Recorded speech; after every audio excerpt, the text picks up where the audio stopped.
শীতের মুখে অল্প বিস্তর বৃষ্টি এর আগেও হয়েছে।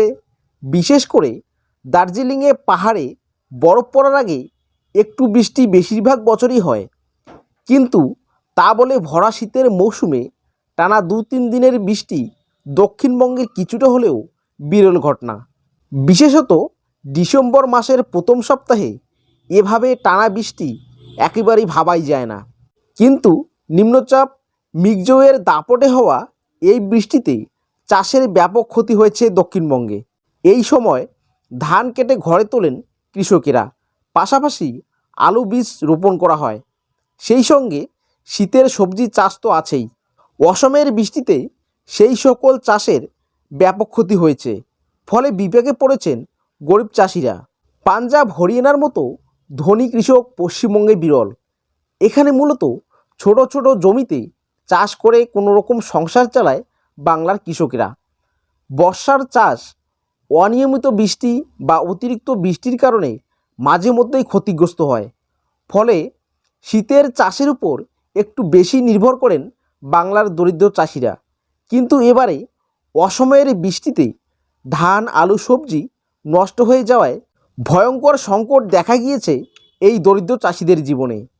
এই ঘটনা মূলত দক্ষিণবঙ্গে ঘটেছে, কারণ উত্তরবঙ্গে সেভাবে বৃষ্টি হয়নি, আর কয়েক জায়গায় অল্প বৃষ্টি হলেও বেশি কিছু বিপদ ঘটেনি।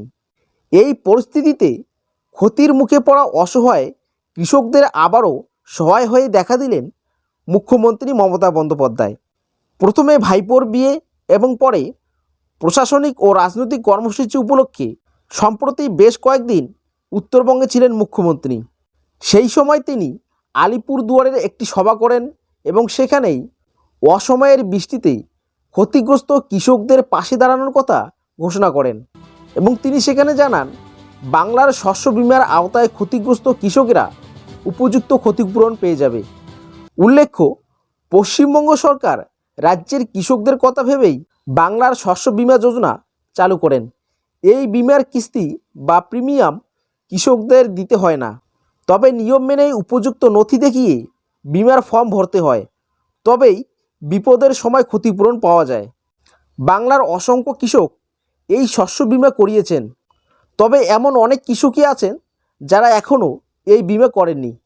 যে সকল কৃষকেরা ইতিমধ্যেই বাংলা শস্য বিমা করিয়েছেন তাদের চিন্তার কিছু নেই। মুখ্যমন্ত্রীর ঘোষণা মতো তারা খুব দ্রুত ক্ষতিপূরণের অর্থ পেয়ে যাবেন। তবে যারা এখনও এই বিমা করেননি তাদের 16ই ডিসেম্বর থেকে শুরু হতে চলা দুয়ারে সরকার ক্যাম্পে গিয়ে দ্রুত বিমা করানোর পরামর্শ দিচ্ছেন মুখ্যমন্ত্রী। মুখ্যমন্ত্রীর ক্ষতিপূরণের ঘোষণায় মুখে হাসি ফুটেছে ক্ষতিগ্রস্ত কৃষকদের। তাদের আশা, ক্ষতিপূরণ পেলে পরিস্থিতি সামলে তারা আবার ঘুরে দাঁড়াতে পারবেন। তো বন্ধুরা, আশা করি আপনারা বুঝতে পারলেন, অসহায় কৃষকদের আবারও কিন্তু সহায় হয়ে দেখা দিলেন মুখ্যমন্ত্রী মমতা বন্দ্যোপাধ্যায়। তিনি কিন্তু এবারে শীতের চাষের উপর যে সমস্ত চাষিদের ফসল নষ্ট হয়ে গিয়েছে তারা কিন্তু বাংলা শস্য বিমা যোজনার মাধ্যমে তারা কিন্তু ক্ষতিপূরণ পেয়ে যাবে। তো আপনারা যদি এই চ্যানেলটি এখনও পর্যন্ত সাবস্ক্রাইব না করে থাকেন তাহলে অতি অবশ্যই চ্যানেলটিকে সাবস্ক্রাইব করে পাশে থাকা বেল আইকনটি ক্লিক করে নোটিফিকেশন অল করে রাখুন এই ধরনের গুরুত্বপূর্ণ আপডেট সবার আগে পাওয়ার জন্য।